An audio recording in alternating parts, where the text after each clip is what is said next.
საშინაო სკოლის გაკვეთილებს წარმოგიდგენთ კომპანია Silknet.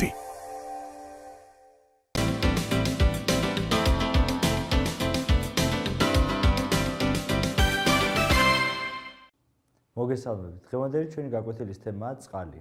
დღეს ჩვენ განვიხილავთ ზოგადად წყლის ფუნქციებს, თვისებებს, მის მნიშვნელობას სიცოცხლისათვის. იმისათვის, რომ კარგად გავიგოთ წყლის თვისებები, თუ რა მნიშვნელობა აქვს მას სიცოცხლისათვის, ცოცხალი ორგანიზმისათვის, პირველ რიგში, რა თქმა უნდა, მის აგებულებას უნდა შევხედოთ.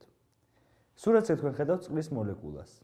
როგორც წინა გაკვეთილში განვიხილეთ, წყლის მოლეკულა შედგება ჟანგბადის 1 ატომისა და წყალბადის 2 ატომისაგან. ჟანგბადისა და წყალბადის ატომები ერთმანეთთან დაკავშირებულია კოვალენტური ბმით. კოვალენტური ბმა, როგორც უკვე ავხსენით, ეს არის ბმა ორ ატომს შორის, როდესაც ის ხდება ელექტრონული ღრუბლების გადაფარვა.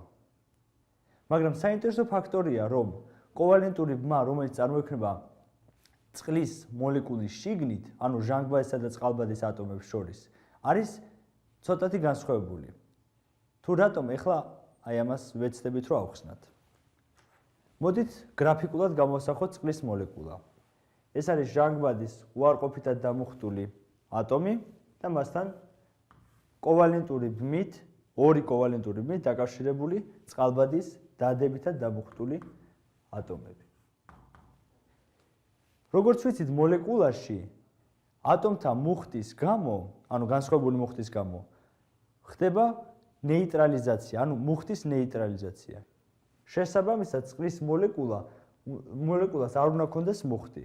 ანუ არ წყალბადის ატომებს უნდა ქონდეთ მუხტი დადებითი და არ ჟანგბადის ატომს. ანუ მოლეკულის საერთო მუხტი უნდა იყოს 0-ის ტოლი. მაგრამ აღმოჩნდა, რომ მდგომარეობა სხვანაირადაა.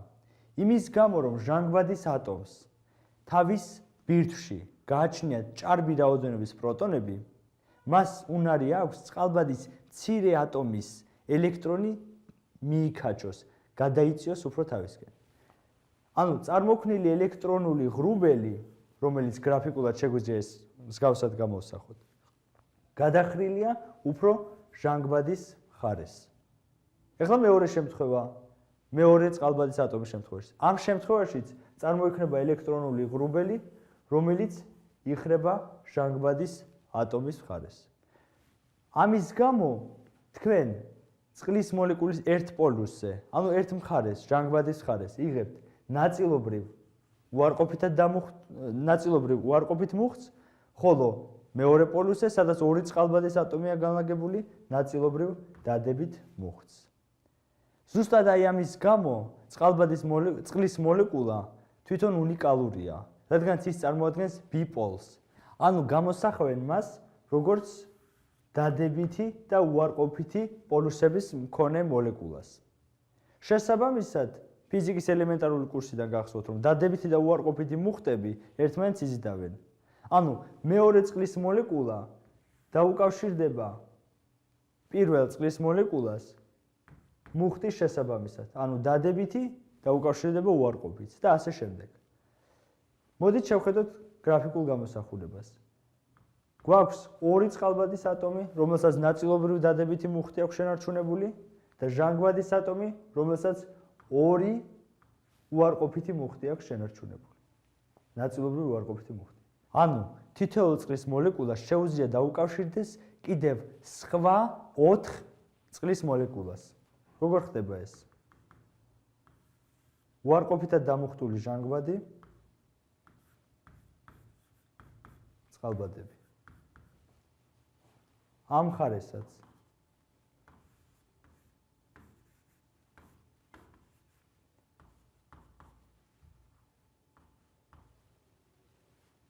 და აი აქეთ უკვე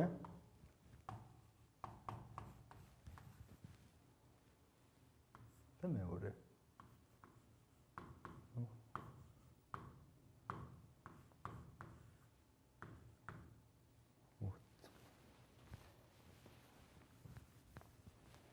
უკვე კარგად ჩანს, რომ ერთი წყლის მოლეკულა უკავშირდება 4 სხვა წყლის მოლეკულას. აი მათ შორის ბმას უწოდებენ წყალბადურ ბმას. ანუ წყალბადური ბმა წარმოადგენს ბმას, რომელიც წარმოიქმნება ერთ მოლეკულაში არსებულ ნაწილობრივ დადებითად დამუხტულ წყალბადის ატომსა და მეორე მოლეკულაში არსებულ ნაწილობრივ უარყოფითად დამუხტულ რომელიმე ატომს შორის. ძირითად შემთხვევაში მსგავსი ატომებია ჟანგბადის ატომი და აზოტის ატომი. ცოცხალ სისტემაში რომლებიც ხდება.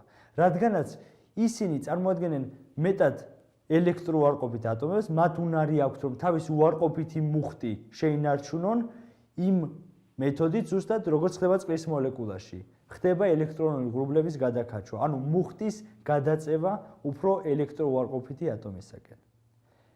წყალბადური ბმები ძალიან მნიშვნელოვანი ბმებია. ჩვენ წინა გაკვეთილზე ვისაუბრეთ ზუსტად წყალბადურ ბმებთან დაკავშირებით და აღვნიშნეთ, რომ ისინი შედიან სხვადასხვა ორგანული ნაერთის შემადგენლობაში. მაგალითად, ცილის მოლეკულებში. ცილის მოლეკულების მესამეული სტრუქტურა, ანუ ერთ-ერთი სტრუქტურის სტაბილურობის მაჩვენებელი მეორეული სტრუქტურისას და მესამე სტრუქტურას წარმოადგენს წყალბადური ბმები. წყალბადური ბმები წარმოადგენენ ზუსტად წყლის მაღალი ზედაპირული დაჭიმულობის საფუძველს, მატერიალურ საფუძველს. ამასთან ერთად ის გამორჩეული ფენომენი, რაც ახასიათებს წყალს, რომ წყალი მყარ მდგომარეობაში განსხვავებით ყველა სხვა ნივთიერებისაგან ფართოვდება, ეს ზუსტად წყალბადურ ბმებზეა დამოკიდებული. რადგანაც წყალბადური ბმების წარმოქმნის შედეგად მოლეკულების განლაგება სხვანაირად ხდება. მოდით შეხედეთ სურათს.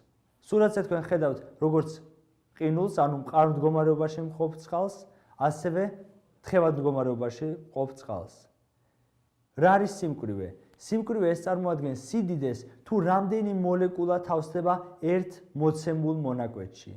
სურათზე თქვენ კარგად განარჩევთ, რომ ყინულში მოლეკულების რაოდენობა გაცილებით ნაკლებია, თუმცა მათი მდგომარეობა მეტად მოწესრიგებულია. რაც შეეხება თხევად მდგომარეობას, ამ შემთხვევაში წყლის მოლეკულები ერთმანეთში შედიან, ანუ ირღვევა ყველანაირი კონსტრუქცია, ხდება არა მოწესრიგებული მდგომარეობა. შესაბამისად, ერთ მოცემულ მონაკვეთში თქვენ გაქვთ მეტად უფრო ბევრი წყლის მოლეკულა. ანუ სიმკვრივე ამითი იზრდება. ყინულთან შედარებით წყლის სიმკვრივე, ანუ თხევად მდგომარეობაში მყოფი წყლის სიმკვრივე უფრო მეტია. ამასთან ერთად, წყლის მოლეკულების განლაგება განაპირობებს იმას, რომ წყალი ფართოვდება. აი ზუსტად ეს ყოფილა მატერიალური საფუძველი იმისა, რომ ყინული, აი თქვენ რომ ჩაასხათ წყალი ბოთლში და გაყინოთ. მარტივად შეამჩნევთ, რომ ბოთლი გაიბერება. შესაბამისად, წყალი გაფართოვდა, ანუ ყინული გაფართოვდა. აი ამან გამოიწვია ზუსტად ბოთლის გაწევა. მეორე მნიშვნელოვანი თვისება, რაც წყალბადურ ბმებს შეგვიძლია დაუკავშიროთ. როგორც თქვით, არის ზედაპირული დაჭიმულობა. თქვენ მარტივად შეამჩნევდით, რომ აი ჭაობებში, სხვა გუბურებში, პატარა კოღოები როგორ მოძრაობენ წყლის ზედაპირზე, ასევე სხვა პატარა მწერები. ზუსტად ეს არის წყლის ზედაპირული დაჭიმულობიდან გამომდინარე.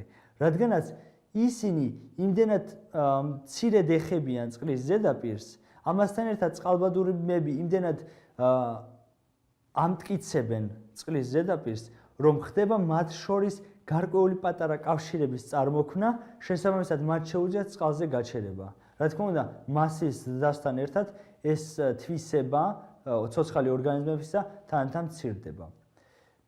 თქვენ რომ დაასხათ პატარა წყალი, წყლის წვეთი ნებისმიერ თქვათ მაგიდაზე, ნებისმიერ ზედაპირზე, თქვენ დაინახოთ, რომ წყლის წვეთი შეიკრება პატარა წვეთის სახით. ზუსტად ეს არის ის, რომ წყლის მოლეკულებს შორის წარმოიქმნება ახალი წყალბადური ბმები, ანუ აი ეს წვეთი იკრება თითქოს, ანუ წყალბადური ბმები ქაჩავენ წყლის მოლეკულებს ერთმანეთისაგან. აი ეს მეორე თვისება მარტივად რომ ავწეროთ. ამასთან ერთად წყალს ახასიათებს ძალიან მნიშვნელოვანი ფუნქცია. მნიშვნელოვანი ფუნქცია, რომ მას შეუძლია მოძრაობა სხვადასხვა ცოცხალ ორგანიზმებში. აიღეთ ორი ყვავილი და ჩადეთ ისინი ერთი ჩვეულებრივი წყლის ჭურჭელში, მეორე წყლის ჭურჭელში, რომელშიც თქვენ გაქვთ შეფერადებული წყალი. თქვენ დაინახავთ, რომ ცოტა ხნის შემდეგ ყვავილი დაიწყებს შეფერადებას. ანუ წყლის მოლეკულებმა დაიწყეს მოძრაობა აღნიშნულ სცენარში და გარკვეული ეს პიგმენტიც, რომელიც ფერის მიმცემი, რომელიც წყალში იყო გახსნილი, მასთან ერთად მოძრაობს და ყვავილი მიიღებს შესაბამის ფერს. და ყველაზე მნიშვნელოვანი, რაც ცოცხალი ორგანიზმებისთვისაა დამახასიათებელი, წყლის უდიდესი მარაგი. ანუ რომ წარმოიდგინოთ მედუზა და ადამიანი. ერთმანეთს რო შეადაროთ, ისინი აბსოლუტურად განსხვავებული ორგანიზმებია ვიზუალურად. თქვენ რომ მედუზა ამოიტანოთ მზის ზედაპირზე, მზეზე რომ დადოთ, მედუზა დაიღუპება, დადნება, ხო? ადამიანის მზეზე არაფერი არ მოსდის. რატომ ხდება ეს? ორივეს აქვს ერთნაირი აღნაგობა რეალურად. შესაძლოა ისინი განსხვავდებიან, მაგრამ წყლის შემცველობით დაახლოებით გვანან. მაგრამ მედუზას არ გააჩნია დამცველობითი საშუალებები, რომ არ მოხდეს წყლის აორთქლება. ადამიანს გააჩნია. ამასთან ერთად წყალი ბუნებაში არაფერი არ ხდება შემთხვევით. რატომ აირჩია ბუნებამ მაინც და მაინც წყალი იმ სასიცოცხლო გარემოთ, რომელშიც ხდება ყოველნაირი რეაქცია, გინდაც უჯრედულ დონეზე ავიღოთ, გინდაც მაკრო დონეზე. წყალი წარმოადგენს უნიკალურ თბო იზოლატორს. ანუ მისი კუთრის თბოტევადობა ძალიან დიდია. ანუ მას სჭირდება დიდი ენერგიის მიცემა, რომ მოხდეს წყლის აორთქლება. ამასთან ერთად დიდი ენერგია, ასევე დიდი სიცივე, ანუ გაციების დონე მაღალი უნდა იყოს, რომ მოხდეს წყლის გაყინვა. რატომ ხდება ეს? ზუსტად წყალბადური ბმების გამო. ანუ წყალბადური ბმები, როგორ ვიცით ჩვენ, რომ ტემპერატურა იწვევს სხვადასხვა ბმების დახრეჩვას. ტემპერატურა, რომელსაც თქვენ მისცემთ წყალს, სანამ 100 გრადუს ცელსიუსამდე ავა, იხარჯება იმაზე, რომ ესა თუ ის წყალბადური ბმა გაიხრიჩოს. სანამ ყველა წყალბადური ბმა არ გაიხრიჩება, მანამდე არ მოხდება ადუღების პროცესი, ანუ არ გახურდება წყალი. აი ეს იწვევს იმას, რომ წყლის დუღილის ტემპერატურა საკმაოდ მაღალია და მეორე, ამის საპირისპიროდ, წყლის გაყინვის ტემპერატურა 0 გრადუსი დაახლოებით. რატომ? იმიტომ რომ სიცივეში წარმოიქმნება ახალი ბმები და ამასთან ერთად მოლეკულები აჩერებენ, ესე ვთქვათ, მოძრაობას, ანუ ისეთ აქტიურ მოძრაობას და ხდება მათი მოწესრიგებული განლაგება. სანამ ენერგია მანამდე სანამ გაიყინება, ენერგია იხარჯება ზუსტად ამ პროცესებზე. აი, როდესაც მოხდება ყველაფრის მოწესრიგება, ყველაფრის განლაგება, ახალი ბმების წარმოქმნა, აი უკვე შემდეგ იწყება უკვე ნივთიერების გაყინვა. აი ეს მეორე თვისება, რაც განარჩევს სხვა ნივთიერებებისაგან წყალს. აი ამის გამო ზუსტად არის ის, რომ ორგანიზმი ინარჩუნებს თავის მუდმივ ტემპერატურას. აი ჩვენი მუდმივი ტემპერატურა დაახლოებით 36.5-დან 37 გრადუსამდე.